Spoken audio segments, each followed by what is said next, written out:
تماشاوانەیەک خەنی دەماوە خۆش بێ هیوی دیکەم ڕەوشەوە باش بێ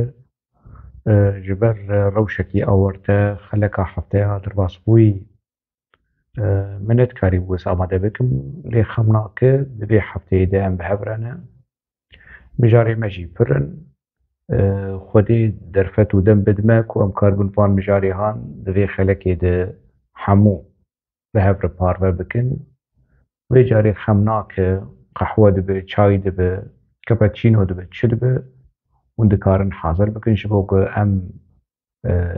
bi hev re demekî xweş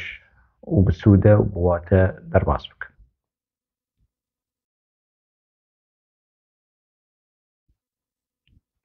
Mijara sereke û rojeva dinyayê tevayî şerê di navbera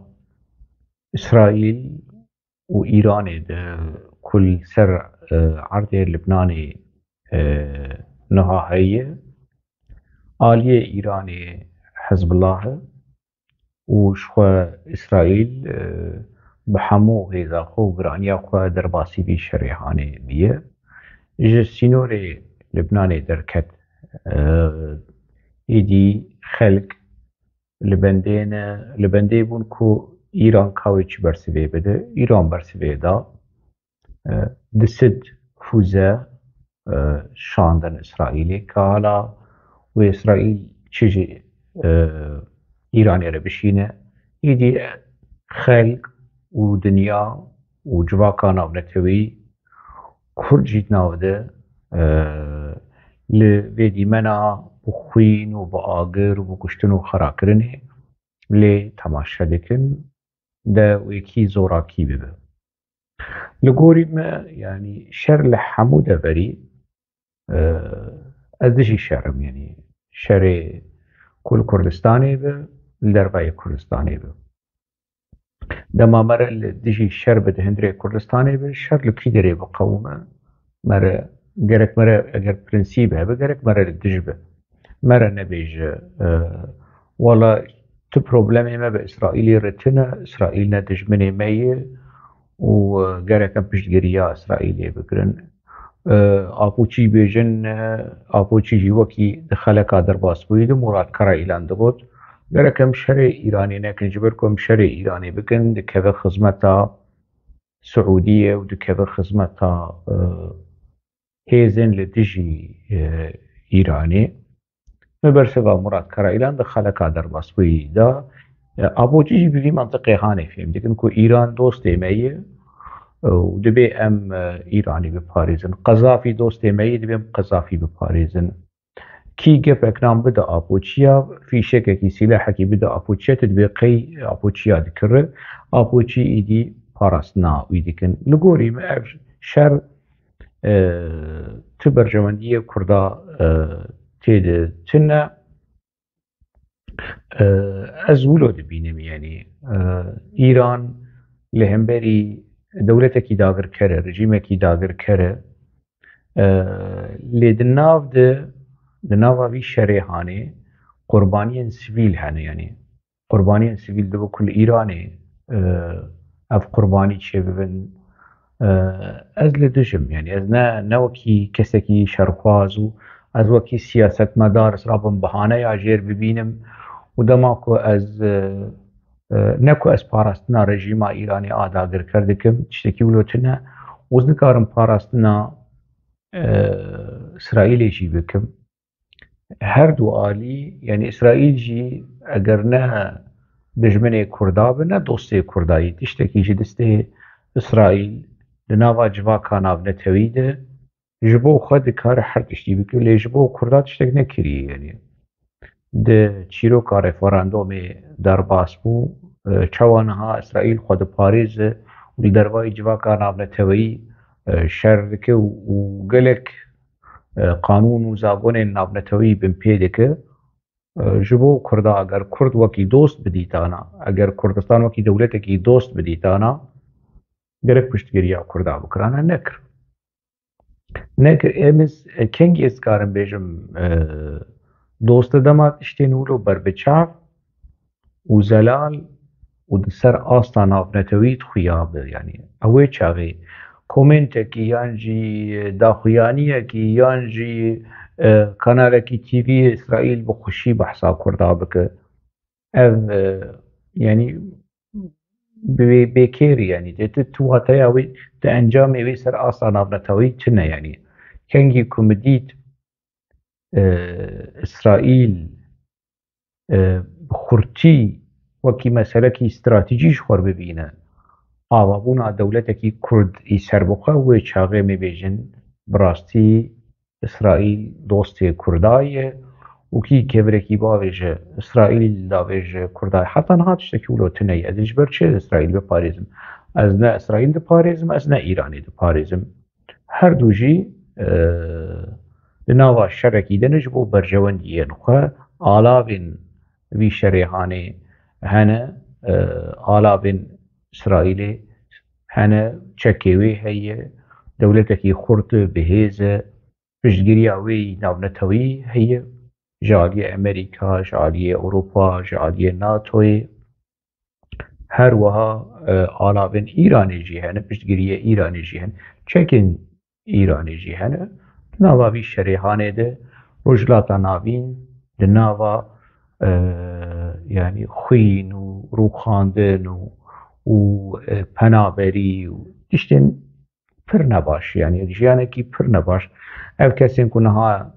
di rewşekî aware dene li Libnanê Kurd jî nav dene Kurd li Filistînê jî hene yani me berê jî behsa bê min jara hanê kirî hinek Kurd dibêjin ku Kurd li İsraîlê hene û nizanim çi çend hezar deh hezar filan filan wan rola wan çi ye ev Kurdê li İsraîlê rola wan di polîtîkeya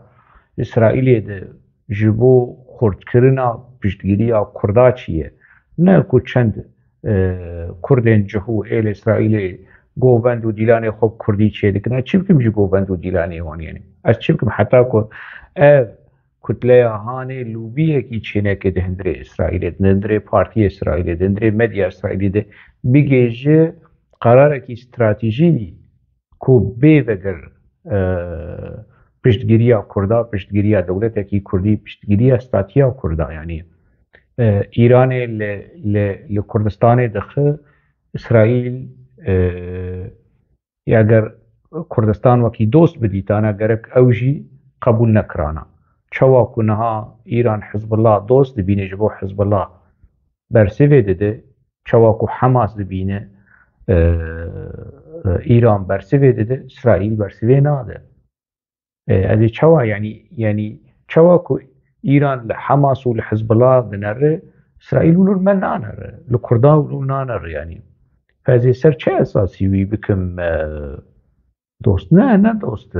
dijmin ne dijminî jî lê em nikarin yani ez wilo bi wekî hinek serasera ez nêzik bibim ez bêjim wala İsraîl nizanim çi bijî İsraîl ne dibêjim bijî İsraîl ne dibêjim bimire İsraîl ez nabêjim kengî ez ê bêjim bijî wê qunaxa ku ez behs dikim yani qunaxa ku bibe dostê stratejî George Bush dema ku xeta sî û şeşa a herêma ewle a parastî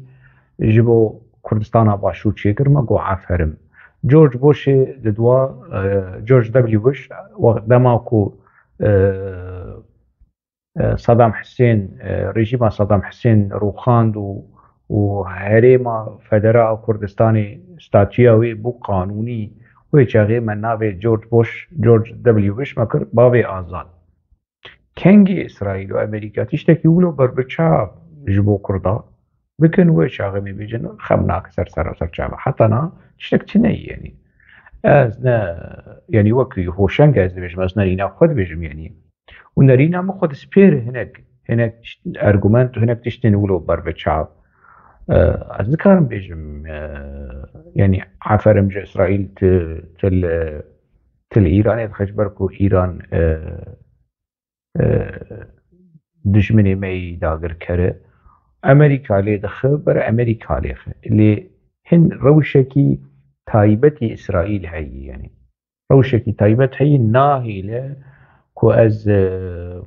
yani jêr bêjim eferim Amerîka qenciya wan ser Kurda heye ku min niha behs kiriye لإسرائيل تشي كوانتنا سرچه أساسي درابن بيجم لاوي بنيامين نتنياهو نظام سر تويتر چنفسان چه علاقم بيت ناي يعني تفيدام جيناي گوڤند و دیلان و stranên kurmacî û eskevokûm lêlê nizanim li İsraîl tê gotin ev komel momelê sext e li Ewropa dostaniya Kurd û İsraîl û nizam ev çîrok mîrokê vala ez nepêrem yanî û ez bêwate dibînim ana hinek kesê bêjin apoçî jî bûlo ne na ez wek apoçîya meselê ez nanerim.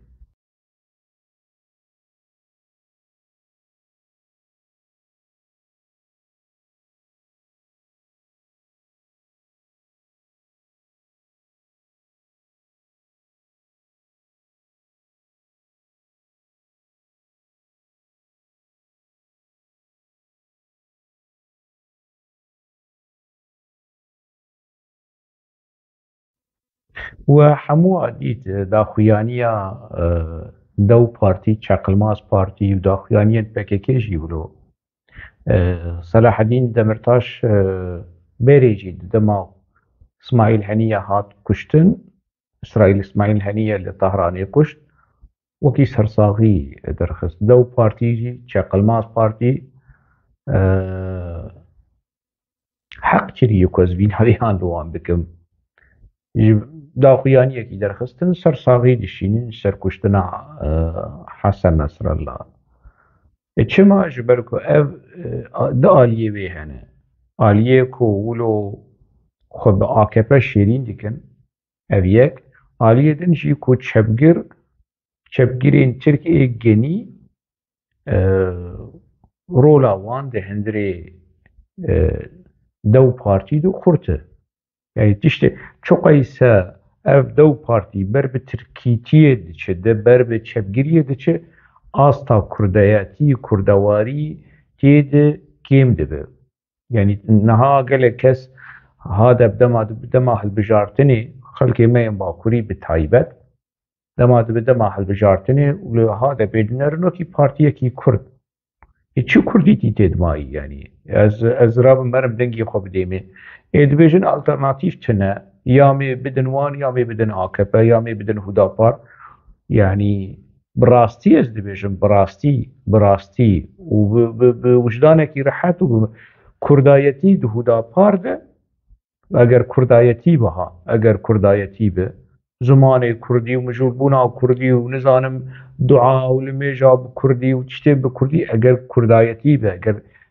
ev pîvan bi kurdayetî di Hudapar de cem HDP bêtir e yani ev ne ku ez reklama Hudapar dikim tiştî ku tune yani lê dema ku mere pîvana kurdayetiyê bîne meydanê HDP deyne çi kurdayetî di HDP dimayê ez rabim dengê xwe bidim partiyekî yani li dijî dewleta Netewiya Kurdî ye li dijî federasyonê sibê nîro êvarê piştî şîvê û paşîvê ê HDP di êrişî Herêma Kurdistanê dikin êrişî Malbata Barzanî dikin êrişî Partî Demokrat dikin evê li dervayê HDP jî Leyla Zana û yan jî nêzîkî wan evê ku wilo xwe Kurd hesêbin navê wî çi ye wê Osman Baydemirê wê digot Kurdistan a di vê derê de dibîne PKK û HDP çoqîse êrişî Kurdistanê dike ew dilê wî nayîş li ser Kurdistanê dibîne newêre biaxive newêre rexne bike baş e ev rêxistina hanê ji ber daxuyanî derxistî yani êm me normal ez dibînim ez ecêb nabînim yani ji ber ku sersaxî ji bo kuştina Hesen Nesrallah ez nedibêm yani rehem ji Xwedê ye ez nedibêm bere cî cinet ve bere cî nev cî cehnebe vê ne bi destê min yani bibirin lê ew ji xwe re wilo dibînin û ji bo wekî helwestekî siyasî yani wela çî ne çî emperyalîzm û kapîtalîzm û nizanim çi وإسرائيل وإيريشي إسرائيل يعني پر جدایی هی دنابرا هلوستا ما وهلوستا PKK و آبوچی و خاپوچی و دم پارتی و دو پارتی و چقل ماس پارتی دوری هبن يعني از نرخ ندكم از ندبشم چما حسن نصر الله کشتن چما نکشت چما يعني نکشن يعني چما نکشتن از بي نمجارا منه نه دردی منه کو ازرام خو پی مجول بکم مداخلانی ادر دناف بکوز نرخاندنه کی بکم حلوسته کی ملی وکری خصنه کی سیاسی وەکی نونەرتیا gelê Kurdeke yan jî di medya de wilo tê naskirin partiya Dem Partî wilo tê naskirin ku nûnerê Kurdayê ez vê karê han nakim yani ez dizanim yani her du alî di hindirê vê rêxistina hanê de xurtin ji bilî vê jî PKK و حزب الله د عینی سنگری دنه هر دو جی هوالبند ایرانی نه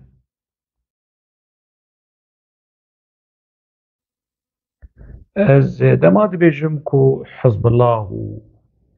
و PKK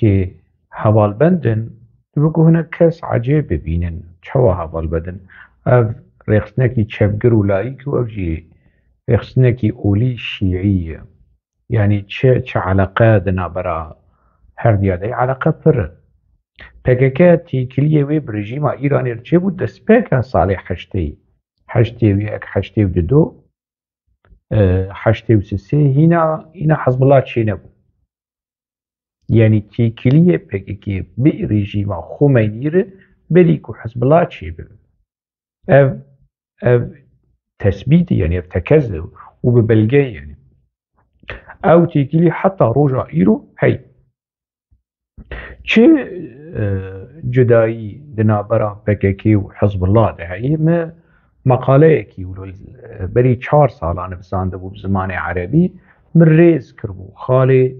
دشبهن هفو خالي جهف جدان ايكو بزمان عربي دزانن تيك ديجن كو يعني ارجومنتي من نرينه ما يعني جي بلغي ما جوي مقايسه هانه جوي بيوانا هانه في ازوان بينم لهمبري هفدو ببيلم كا تشتين هبش هي تشتين جدا هي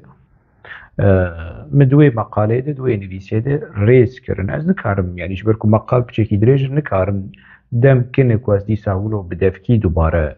بکم ایکو بخوازه دکاری هروی مقاله هانی ترجمه زمان ترکی بکی یا کردی بکد بشیوه گیج شیوه و تی بگیج نبارو که او مقاله هانی چی دیده بکرتی بجی اسکارم بی بیجم کو يعني حزب الله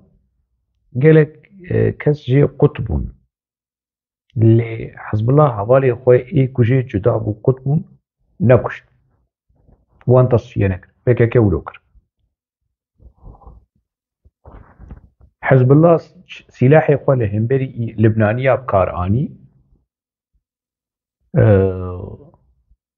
PKK جي لهمبري كردا سلاحي خوي بكاراني اللي PKK چه جدا ياوي هي كوبري لهمبري تركا شربكه لهمبري كردا شركر لهمبري كو دادا قدا آلا رزگاری پسک کاوا پارتیه کو گروه کی کردا لباکوری کردستانی تنه و PKK جي يعني اندامي وين نكشت نماي ده هندري ريخستنين باكورده حزب الله نعم حزب الله بري خو اعلام بك ده 84 85 ده دوی سینوری هانه ده شر امریکا کر شر اسرائیل کر هیزن کوش خورد بینه دجمن اما ريخستنامه پارتیا کارکری کردستانی دناو ده کوانا ده شر کردا کر بری کو شر دولة ترك اف جدایی هي هلبت دما كو حزب الله الشرعي يعني هنا قناغا دا مزرعة دبود الصالين حشته وددواده وشاغي جي ام تبيجن يعني جروبين ايديولوجي اي حزب الله وشاغي لهم بري اسرائيل الشركرن بكي كجي وشاغي لهم بري اسرائيل الشركرن باكوري في مثلا هاني نزانن يعني اون وگرن ادبيات بكي برتوكي بكي كوفار وروجنامين بكي ايكو بزمان عربي دردكتن نبتركي ايكو بزمان عربي دنگي كردستان برتوكين آپو پر دماغو آپول شامي بو پر پسني حزب الله دده پر پسني إيراني دده ودبجه PKK رژیم سوری رژیم ایران حزب الله حماس رئیسین فلسطینی ای دوستین رژیم سوری دی یک سنگریدن اللي هم بری اسرائیل و سیونیزم و امپریالیزم و چیرو میرو که ای چپگیری ای گنی PKK دبیجه و PKK پسنی حزب الله و ایرانی دده لی اگر اون وگرن ادبیات حزب الله نفسني PKK دده نفسني كردا دده ولدجي كرداني لدجي كردا نا PKK لدجي ريفراندومي بو لدجي فدراسيوني لدجي دولتك كردي بو حزب الله وأف حسن نصر الله جي أشترى بچندين جار بوتيكو أو لدجي دولتك كردية حزب الله دبيجي دولتك كردي وأف حسن نصر الله دبي دولتك كرد كردستان عوابه وكي إسرائيل دوامينة PKK جي عيني قوتن دبيج وكي إسرائيل دوامينة قالك خالن هبش هي دنا برا حزب الله وحزب عبد الله أجلان حزب الله وحزب عبد الله أجلان قالك دنا برا هردو حزبات تشتن هبش هي وتشتن جداجي هي ليه جرك حزب عبد الله أوجلان نهاش خور لإيراني بنره للبناني بنره وحالي حزب الله بنره بشكي درس بقره بشكي فايدة بقره تشكي حزب الله جئي PKK بيترن وخرترن تونيل وخندقن حزب الله جئي PKK كور ودورترن إيران دكاره حتى داوي دكاره اگر بك دكاره حتى داوي پشتگیری حزب الله بكلي حتى داوي پشتگیری PKK ناك دبي اف مثلا هاني زلال به چکن PKK وتونيلين PKK نا پاريزن مظلوم عبدي جرك شبه مثلا هاني بنره او تونيلين لبن قامش لو دربيسيه وديركي وجند وباجار وسازين سيفيل وخسته ودبستانين زاروكا كو PKK بني وان كريت تونيل او تونيل وان نا باريزن اگر حسن نصر الله 30 متر دبن عرضيده اسرائيل جهاشته او تونيلي هانجي دولة تاترك دكار بيجي تشكي الجم إسرائيلي هي الجم دولة ترك هي F15 و F16 و F35 الجم دولة ترك جي هي اف صاروخ وفوزين كو درباسي تشتن ولو دبن عردي دبن لتشوا كل جم إسرائيل هي الجم دولة ترك جي يعني زيدا ولو خنبينن بتشكي خو بتونيلي خو بقربالغ وقيش قيش خو از بحثا فكاكيتكم شخور لحالي حزب الله بنرن عبرت بكرن درس بكرن وناز بكرن كتشك وفيدناك باش رأوه از فيديو بيجم يعني وملسر حسابي خوي فيسبوكي لسر تويتري ما بنفسكي فكاكيت بي تشك برد PKK بري خو بده سياسته ما قبول خودك دو بارتي خودك چقلماز بارتي خودك ساوار شوربنيسكا بارتي خودك چه بك لي جبو داخواز و آرمانجن دو پارتی پێویستیە چەک تنە پێویستیە کو تزارۆکی خەلکێ بڕەبین وان پەروەردە بکە وان بکە شەروان و گەریلا و تەوری گەریلا ببن تنە یعنی تە ئارمانجێتە نەها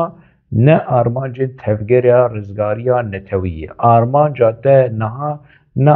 کوردستانە سەربەخە و ئازادە باشە پێویستیە تەیە بچەک چییە ji bilî ku li dijî Kurda ana çekê PKK li Kurdistana Iraqê li dijî Kurda tê bikar anî li Kurdistana Sûrî jî li dijî Kurda hatî bikar anî dibê ev mesela hanê zelal be lesterîn dem Cemîl Bayik Duran Kalkan Mustafa Qaraso pişta xwe bi Îranê germ nekin pişta xwe bi rejîmekî dagirkerê Kurdistanê germ nekin ji we re namîne li çareserîkî bigerin ku hûn xwîna keç û xortên Kurd biseknînin berê xwe bidin siyasetê berê xwe bidin parlamentoyê و birayê lay biraziyê apo şandî vê derê hûnê jî herin rojkî biro biçek bêhna xwe firekin Cemîl Bayik biçek bêhna xwe firekî yanî emrê te gihaş sînorê heftê yani te dixwaze dîrek ji Qendîlê here têke bindirê parlamento nabe Duran Kalkan tu jî wilo birêz Mustafa Qaraso tu jî bi vî rengî hene tu ji min re tu dibêje dîrekt tu bi pereşûtê ji Qendîlê were li parlamentoyê tu nabe bakan û wezîr û parlamentêr wilo dîrekt dem jê lazim e wêrektirîn gav şoreşgertirîn gav rêformtirîn gav ew e ku PKK elan bike em nema çek û şerê çekdarî kartînin çareseriya herî dawî a bingehîn a stratejî xebata siyasî ye PKK dikare vê bike eger biçek aqil hebe eger biçek tirs û hestên însanî li ser xwîna keç û xorta ê Kurda hebe divê PKK bi vî şêwazî bifikire eger wekî Frankenstein wekî Dracula li ser xwînê bijîn ji xwe yanî tu guh nadin nevan nerînê han nevan rexneyê han nevan nerxandinê hane yanî ew tas û ew hemam e wilo xwe dîtin û ew ê bi vî rengî berdewam bikin li me gotin û raya giştî dibîne û dinirxîne Kurd ne Kurdê berênî yanî PKK bi çend strana bi çend diruşmeya û Cemîl Bayik derkeve pin pin pin pin wilo xwe bivûbîne û navî wî çi ye Hecî Çakmak navî wî çi bû Qereîlan derkeve tiliya bihejîne û zirt û forta bide xwe wê Stenbol û Enqereyê bike xwê yanî li gorî xwe yanî biaxiv li gorî li hêfa xwe nigê xwe dirêj bike birêz Qereîlan netûyê ku tu heqwase yanî van zirt û forta tu dide û dibê yekî tiştekî bêje xwedî gotina xwe bike yanî xwediyê gotina xwe bi û zanibe çi dibêje imkanî wî çi ye lê dîsa dubare dikim dersa herî girîng a siyasî a heta a exlaqî ku mero li şerê niha li diqewime lê binere û fêm bike yanî kawê çekê Hezbollah çi Hezbollah kirin çekê İsraîl re çi ji İsraîl re kirin çekê İranê çi ji Îranê re kirin PKK derû tê dibêje dewleta netewî ka çi dewleta netewî çi feyda û şer û pevçûn û nizanim çi û sîlah û sebebê şera dewleta netewî ye bîr û boçûnê netewî nabêje sebebê şera ew zihniyeta PKK û çekên PKK û sîlahê PKK wilo nabêje na ji bo meşruiyetê bidixwe bi van xapandinê hanê bi van derewên hanê jiyana xwe berdewam dike û ê wek Kakşar Oramar jî wê werin û ê wekî Medenî Ferho pirin wê werin ji min re qûna rêxistina PKK bişon وبهانه ج تشكين بككي ببينن وكي رخنا البككي بك ويبكن ميت ويبكن آجان وبككي شخوا لجمال ملايكته وشراشيره وزير زر هي يعني يعني إذا تشاور ما أنا أقنع بكم يعني اقنعنا بن دبروا قبل هنرمند زوزان از یک جی کسی دما کو زاروک بوم ملسترانه وی گهداد کردم ام آپوچی بون خوینا ما گرم بو سری ما گرم بو ما لحمو كوما برخدان ما گهداد کر خلیل خمگین زوزان باوی ستالین سيد خان ستالين دقو سلاح وسلاح وتفنقام السري هلدا أبي ستراني إيه ناوی ویچیه سید خانه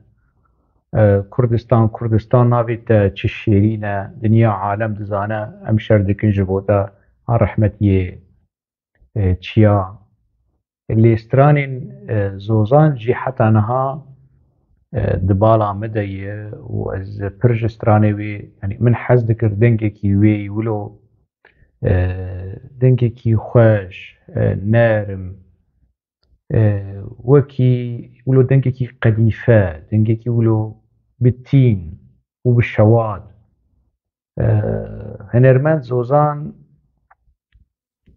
براستي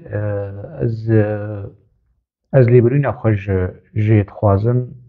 لتشتكي دي يعني دخلك در باسبوي دمام بحثا فستيفالا بككي آل لفرانكفورت يكرمل أفيش ديت يعني مد بوستري فستيفالي ده مديت كو أوجي دناو دايه ومو وصا يعني او كرم از نكارم يعني لما ببور از نكارم يعني تحملها تنهز 2 ساعات 3 ساعات البندي بمينم ولا لا بوتشيا تماشا من تكاري قلنا خطيب دجلس بتفايلي بنرم يعني اشكنجي مرة المديا بقى بنر استران وشكي بقى وكي اشكنجي يعني هنا صالح حشتي صالح نوتي تطبيقي يعني وانا ناجين يعني نلسر في عردين نلسر كوكب كيدن نلسر عبقار زمين كيدن نلسر عرض كيدن مقود كو زوزانجي تابري بيبوية ومبشك رخ نكر بشك رخنا له هنرمند زوزان اللي از ليبورينا خوشيت خاصم تنه دوي تشيروكا هانه دكو زوزان تبليوه نبو كومنت جي نبسان لسر كانالا منا يوتيوبي هناك ملحف جي وقراند ولو لي از راستي بيجم ما مستزوزان يعني ستراني تا حتى روجا ايرو دبالا مدن يعني ستراني لسر وات شم شورش لي داي بس خو مقرينة و لقندي ما دعوته زينبا ما حبسا آمده لسر ستراني تا لسر حبسا آمده سترانا تا جيروكي و هري جرينج بينغول شوتي مجدومانه اف سترانين تين خوش این ولاد پاريزي این شورشگري تجاري يعني اگر وجدان هبه اجبرناك سترانين وي قوناغي بون وي دمي بون از هیوی دکم تلی بولی نامه قبول بکد دوی مثلا کو تفلی فستیوالا آپوچیا نبو از هیوی دکم جدا کجارکی دن يعني تشبيه حلوستي باش و نگره بمينو خواه نچ جواتي وان تجمد شيتر وان ناز دكه او هنرمندي نهاني او ديار وميار وخليل غمجين بيت شمارن تجمد بيتر ناز دكه بيت آنين سري خليل غمجين وسري ديار وچانين سري رحمتيه سرحد طبعا مسألة هم باش نازك يعني از الدفتري وان حمول جمنن از زانم يعني چه وقتي متنا كو از بحثا خليل غمجين بكم وچيروكاوي وطاب درزيفكم وز بحصا ديار بكم وشوا دقريا د بلاتفورمات و د نافا ريقستني د وندخوست هر چیه ندخواست هر ببه شربان تجمع چیتر زانه که ای باشه د نافوان د روتین داب يعني ای هری باش د نافا وان هنرمندی هن و روشا روتین داش ما چیتر زانه يعني روشا ويا وكي ناس ناما ويا جنسيته چیتر زانه ای هری قنجو درست د نافا وان د روتین دابو جبر چه جبر که چو شر دما دگو ها گریلا چو دناوا گریلا ده مایه راحشتی سلاح و دناوا گریلا ده يعني خستن زندان اجي وي اشكنجه كرن جبر ناسنا ماوية جنسي ايجاد يعني تفككي باش لزانه يعني از هيوي ديكم كنت لسر هالوسطا خو بمينه لسر هالوستاكي براستي یکی شپگکی رو بیجن نا از تفلی نابم اف گلکی باشه از هیوی دیکم لسر مدیا پگکی در نکده لسر ستیرک تیوی و نزانم چه پنیر تیوی و مدیا هابر و نزانم افتش مشتی ولو بیواته و تجه درو بس حیفاته يعني تماشاوانه هیجا يعني ايكل اوروبا مان كادري بكي كيفن روشا زوزان زانن اف هنرمن زوزان برج دستي بكي ايشياي مقوت يعني مقوت كو هفجيني وي كادري بكي ودناوا بكي دهاتي تصفيه كرن خوشكاوي هفجيني خوشكاوي جي بكي وي قرتبو خستبو ئاپارتەمانتێکی حەبسێکی یعنی گرتی بوو دەمالێکی د خۆش پەنجەرێ داوێژ و ژیانە خۆش دەست دەچێ هەردوو خوشک بوون ژنبی ji bin serê vê rêxistinanê çîroka birêvê ez dubare nakim yani pir êşiya wîja dema ku zozan xwest biçekî berê xwe bide jiyanê ev apoçî ev xapoçî tiştek neman û li ser wê negotin tiştên bêexlaq tiştên bêrêzî tiştê yani ez çi bêjim li ser ev yani ez naz dikim yani û ji min hat gotin ku ev jina Kurd ev hunermenda Kurd çi ji destê PKK êş û elem û derd kişandiye إجا أموس عشت حزدكن هنرمد زوزان وك خبه سرب خبه هنرمندا قلي كرد به نه هنرمندا ريخستنكي وكي ريخستنا بحكيكي كدستي ويد ناوا كشتنا ناوا خوينا هوالي ويد حي بحزارة آبود بيجي حيا 10,008 14-15 کس د ناوا پککی دهاتن تصفیه کرن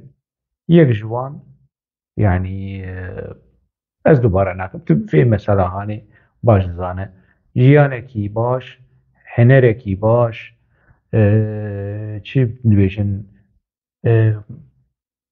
دهاتویکی باش پاشروجکی باش گلجکی باش جبوته تموتم از دخواست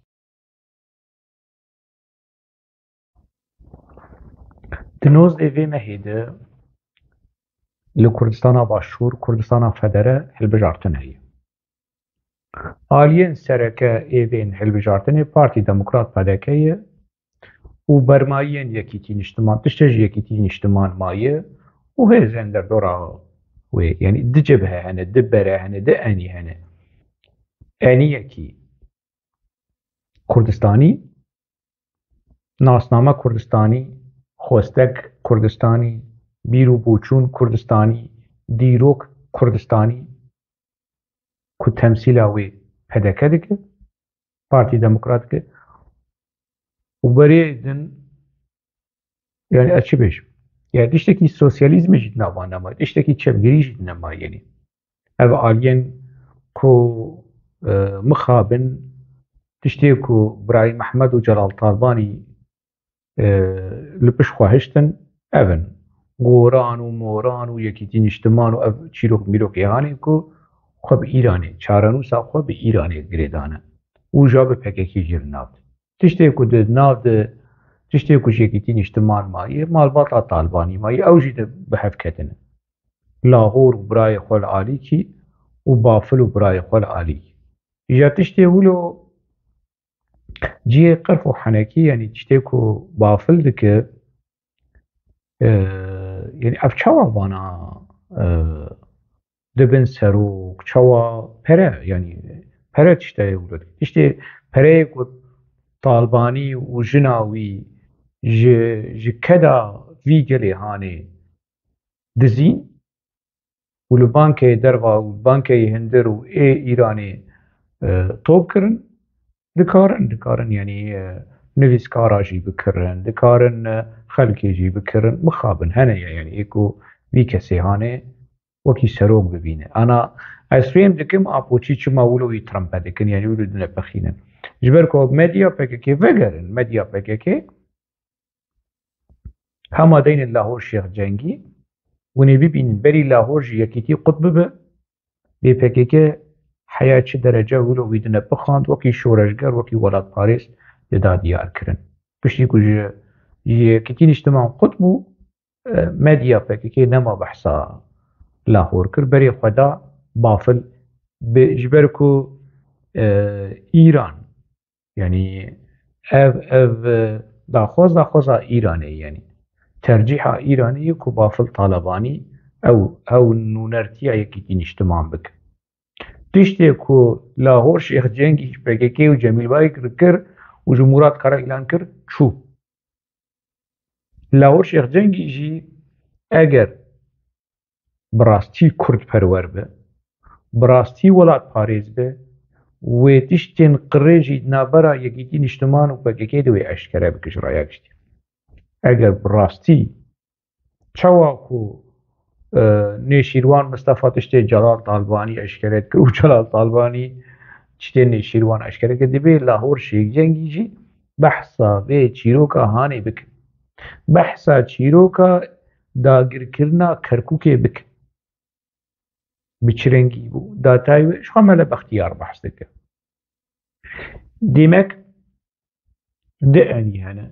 اني کی کردستانی اني کی لدشی کردستانی ندنی دشی کردستانی دخوازن حولير ببورن سليماني جي كردستاني قد بكن دخوازن كركوك جيش كردستاني قد بكن وهذا خيانيا كسن شيعة وحشدا شعبي درت كذا قيس الخزعلي أشكره دبيجه وبري بيجي قلق كس قوتنا كو يكيتين اجتماعا صوز دايوان كو كركوك بب عراقي أو ماضي سد وشل كو طالباني وبارزاني وسطيان كو الدستور العراقي تسويد بكن نمينة ديمكي أنيا كردستاني للدجي و انیا لدیجی کردستانی لدیجی ناس نامانتوی انیا مالباتی المنیا کو سری خو دستی خو چوک خو حرکشتی خوش ایرانی وش حشتا شعبی داخستیه قلی می کردستانی لسليماني لحلبچه لگرمیان لسوران لبعدینان لحولير لكركوك ون دكارن داهاتویا خو پاشروجا خو دوی هلبجارتنی ده بدست بخ یا ون یکی وکی بافل طالبانی شخور لایق دبینن ایک شخور بافل طالبانی لایق وکی سروک وکی سیاست مدار وکی نویسکار وکی روشنبیر وکی کوکارب چارنوس مافی کردا ای اکونومی ای جواکی ای سیاسی ای چاندهی ده عراقی ده تکذب که مافی کردا بپاریس اگر ونوی تشتکی ولو دبینن پیروز بلوان اگر ون نبینن دبج چیروک میروکی کیون بردن چیروکین گروبار رهند و تشتی گنی ابراهیم احمد و جلال طالبانی ناوا جواکی ده چاند دبج بردن ازبم دبکو از پدکه گلک تشتی پدکه نعجبینم دبو كوتشتين دمال باطر برزاني جي دهبه أسرحنا بك لي دبريارا استراتيجي ده هلوستا استراتيجي ده هلوستا بنجهين از يعني بدكه روجكي جروجن خباطا بدكه وكي رخصنكي سياسي بحزار روجن طالباني جلال طالباني ها و آبو از روجكي بدكه بوان نادم جبر کو دیروگکی دور و درێژە ڤەدگەرە هەفتێ هەشتێ ساڵی بەری کو تاڵبانیشی چێ ببێ بەری کو ئاپۆژی چێ ببێ بەرزانی سەنگەرێ کوردایەتیە دەبوون بە خەباتە کوردایەتیە دەبوون ئەز بم ئەزێ دەنگێ خۆ بدم پەدەکە ژبەر کو نونوەرتیە ناسنامە نەتەوی دکە نونەرتیە بیر و بۆچوونێ نەتەوی دکە نونەرتیە هەلوەستا نەتەوی دکە ولو المسألة ننرن ترك جوان حاجسن ترك كسيك وناسنامانا تبي بباريز ترك جي حزناكن هذا مسألة سياسته إيران جي حزناكن حسن نصر الله جي بدكي حزنات كر وقرف وحنكي خو بكاك مسعود برزاني ذكر أزبم از كردي عراقي بم أزيدنجي خو بدم بدكة وبسر بلندي پشتر مرا دیست کار رونه مرا کار رخنه بکه مرا کار بنرخینه شوه خباتا پیدا که یعنی پلان وانی جبو پیش خستنا هریما کردستان جبو بدست خستنا مافی کردای مایی کو کرکوک ورب سر کردستانی کو شنگال ورب سر کردستانی همو هریم کردستانی وگرن ناوا کردستانی اوان ارمان جهان پیک بی از مبریشی گوتیه ده هلوستکی ببیرنگی ده از لگل پدکه از پدکه ده پاریزم نجبر کو پدکه از پدکه ده پاریزم جبر کو نونرتیه بشکی مزن جنرین و داخوازه مدک داخوازه من وکی کردکی روژاوایی وکی کردکی دیاسپورا از پاراستنا پدکه دکم نوکی کو کیب یکیتی نشتمان حال حاضر تشتی کو پدکه کریه یکیتی نشتمان بکه از پشتگیریا یکیتی نشتمان جی بکم از پشتگیریا ویجی بکم اگر یکیتی نشتمان جه پدکه زیدتر خدمتا حولیری کرب خدمتا دهوکی کرب خدمتا سلیمانی کرب از پشتگیریا یکیتی نشتمان بکم تنه شخرل آخافتنی وان بنرن امی خراب بکن امی بشکینن امی تنه بکن و ام نما قبول بکن ام گفخورن شغله ای کولانا و سکاکا و ولو هیرسا ولو وکی زگرده اویا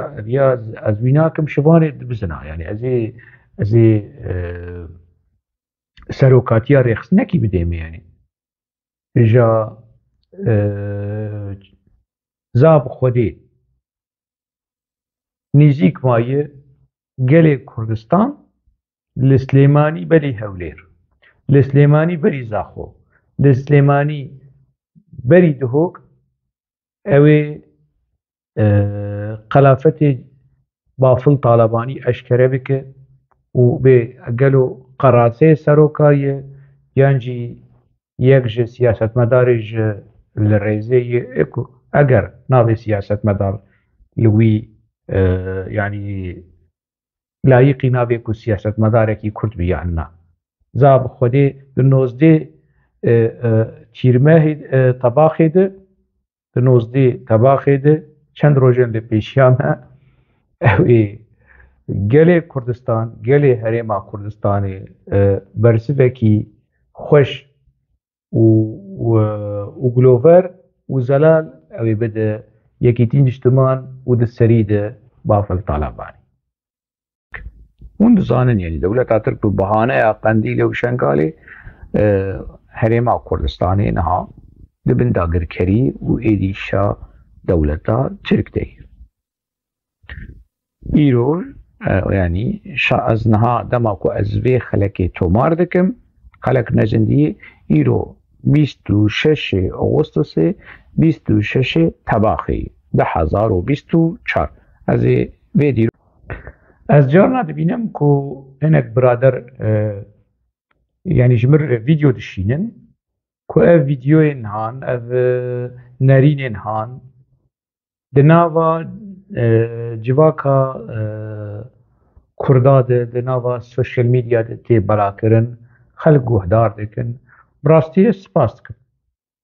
كيف عمتي كو كردي ما وان ناريني هان دشوبينن وان نرخاندني هان دشوبينن نيزيكي خود بينن حلوست و ناريني خود بينن اف جبوم يعني جي شانازیه و جي سربلنداییه همو کسیم کو وان نرینه هان بلاو بکن از وان سپاس کم و هیوی دیکم کو از کاربم بیتر هلوستی وان هستین وان گوتنو پیوی وان نرینن وان درب برینم و بیجم ما بستامه يعني نكو يعني شهرت وناس كرنو يعني كيم زيزة دناوا جواكا كرد دناوا جواكا عرب ده وكي نفسكاركي وكي رومان نفيسكي وكي هلبسوانكي استيم ناس كرن يعني تمنكي ما دناوا كارو خباطا نفيساندنه حي نيزي 24 سال دناوا وان 24 سالی هانه ده دواره روشنامه گری ده دواره ویژه و ادبیات ده هلبست ده به رومان ده به کده کیمه هی لی از دیسا جهه منی خوش و که از خود پی دبینم و دناو ده دبینم دیسا جواکا کرد حول ددم حتى جمع بزمانكي هيسان بزمانكي جواكي هلوستي خواه نريني خواه بگهینم و گلک کس دف داویجن ناموس رامه دف داویجن دیامه دف داویجن کرامتامه حتى کسی کو نيزيكي مبنجين خودگینن وان از ناز دکم يعني لدياسپورا جيب چه دبه يعني تشت مشتيكو PKK دكي وخودگینی خلقي وكي هوشنگ ماريجينال بكن يعني حتى نبا جواكا عرب دي يعني دبرين كو استيد دنبسينم ابوچي خو دگينن ميلا دشينن هلوستا دشينن مقاله هوشنگ نويسي هوشنگ درناخينن لي اف هلوستي وان تيك دچه هنا كس حشاي حاضرة وكا كوچكي هار دف داويجن ما لي هنا كس جي كردن نرينن هوشنگ نرينن بالنرخ دبينن لناف خود بلا دكن و دوباره شي دكن جبو وان حموان سلاف و ريز و حمبيس جالك سباس لبر امتين دماغيا في خلكي هيفي ديكم بتعمب بواتب بسودب وحتى خلك أكيدن مجار دن دناوا خير وخشية ده وآشتية ده بمين